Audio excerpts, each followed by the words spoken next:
Vous écoutez un podcast Top Music. Premier sur la région. C'est moi le patron, avec le réseau Entreprendre. Eh bien, amis auditeurs du podcast C'est moi le patron sur Top Music, un nouveau podcast avec ce matin C'est moi le patron, un entrepreneur, c'est Geoffrey Yegley qui a 32 ans et qui a créé une société qui s'appelle ARA. Bonjour Geoffrey. Bonjour Alain, merci pour l'invitation. Eh bien, Geoffrey, je crois que ARA est un cabinet conseil en ingénierie informatique. Alors, ça paraît un peu abscon dit comme ça, mais bien sûr, Geoffrey, vous allez nous préciser de quoi il s'agit. Vous êtes ingénieur d'affaires, vous avez travaillé 6 ans dans un cabinet, je crois. Et puis, votre vocation, c'est de grandir tout en faisant grandir les autres, mais vous allez nous préciser ce que veut dire cette phrase. Parlez-nous d'abord de ARA. Bien sûr. Alors, pour vulgariser un petit peu notre activité, ARA, l'objectif, c'est d'accompagner le développement des grands projets informatiques des entreprises. On fait du conseil opérationnel et de la prestation de services techniques dans tous les métiers de l'ingénierie informatique. Donc, pour être un peu plus précis, on a une équipe de consultants, d'ingénieurs consultants en informatique sur les métiers du pilotage de projets, de développement de logiciels, d'architecture réseau, etc., etc.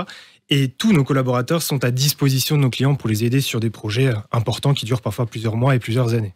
Oui, parce que quand on implante un nouveau logiciel, par exemple, dans une boîte, c'est du long terme qu'on fait. C'est d'ailleurs sans doute un des intérêts aussi de l'entreprise, c'est qu'une fois qu'on a mis le pied dedans, on y est pour un moment, non ?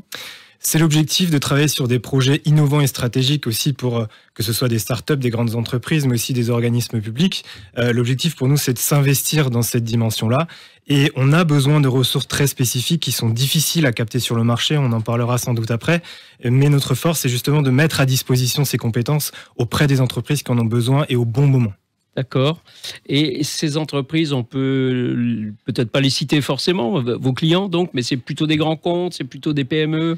Alors c'est très varié, en fait, c'est des organisations, on va dire, à partir de 200, 300 collaborateurs jusqu'à des milliers de collaborateurs.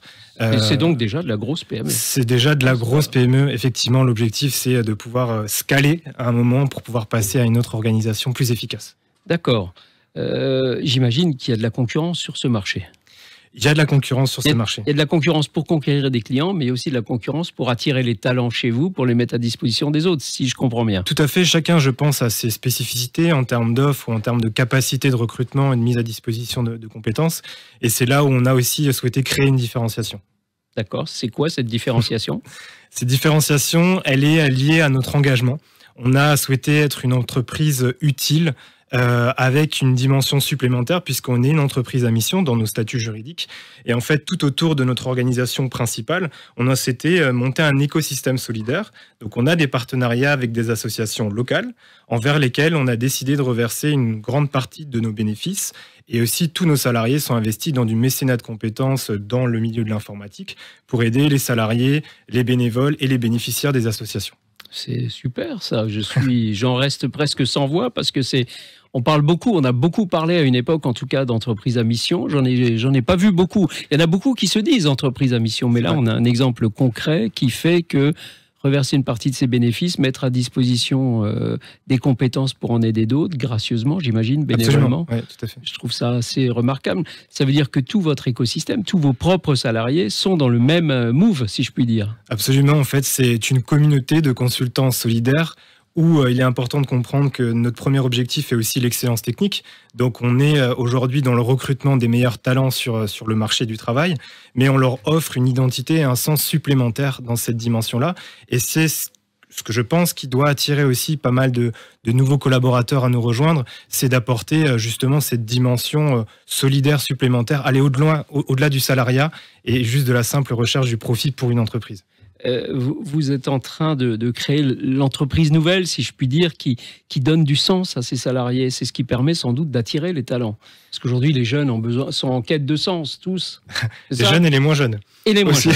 Et les moins jeunes, c'est vrai. Effectivement, c'est une nouvelle génération d'entreprises et l'objectif pour nous, c'est de pouvoir essayer de développer ce modèle, de proposer effectivement une nouvelle alternative. Et en fait, on co-construit tous les jours finalement ce modèle avec les associations, les partenaires et même nos clients qui eux aussi sont dans cette recherche perpétuelle de donner du sens. Et choisir un partenaire engagé dans cette dimension, c'est aussi important pour eux. Et oui, bien sûr, ça crée tout un écosystème, effectivement. J'imagine que du coup, la rencontre avec Réseau Entreprendre a été d'une grande facilité. En tout cas, c'était un plaisir énorme, puisque quand on est entrepreneur, on a ce lien entre le créateur et le bâtisseur. Et à la fois, on est libre, mais on doit être responsable. Et c'est un petit peu ce lien important, ce rôle que le Réseau Entreprendre joue, puisqu'on bénéficie d'un accompagnement et de conseils très solides quand on est parfois très seul, quand on démarre une entreprise. C'est ça, donc, le concept de grandir tout en faisant grandir les autres. Absolument, c'est ça. D'accord, très bien. Vous êtes combien de personnes chez ARA ? Alors, en termes de perspective, à la fin de ce semestre, puisque des missions vont démarrer, on est déjà à 15 salariés et on a démarré en septembre 2021. Ah bah bravo, en plein Covid, finalement. C'est d'ailleurs très courageux de se lancer dans cette période. Hein. Je vous tire mon chapeau à titre personnel. Hein. C'est très chouette. Très bien. Donc, PME, ETI, si vous avez des sujets en informatique, eh bien, vous savez vers où et vers qui vous tournez. C'est l'entreprise ARA. Ça s'écrit H-A-R-A. Vous irez voir sur Internet. Geoffrey Yeglet est là pour vous conseiller, pour vous amener les compétences qu'il faut. Et puis, c'est une entreprise à mission. C'est une entreprise solidaire. Alors, soyez solidaires avec elle et contactez-les. Merci beaucoup, Geoffrey. Merci Alain, c'était un plaisir.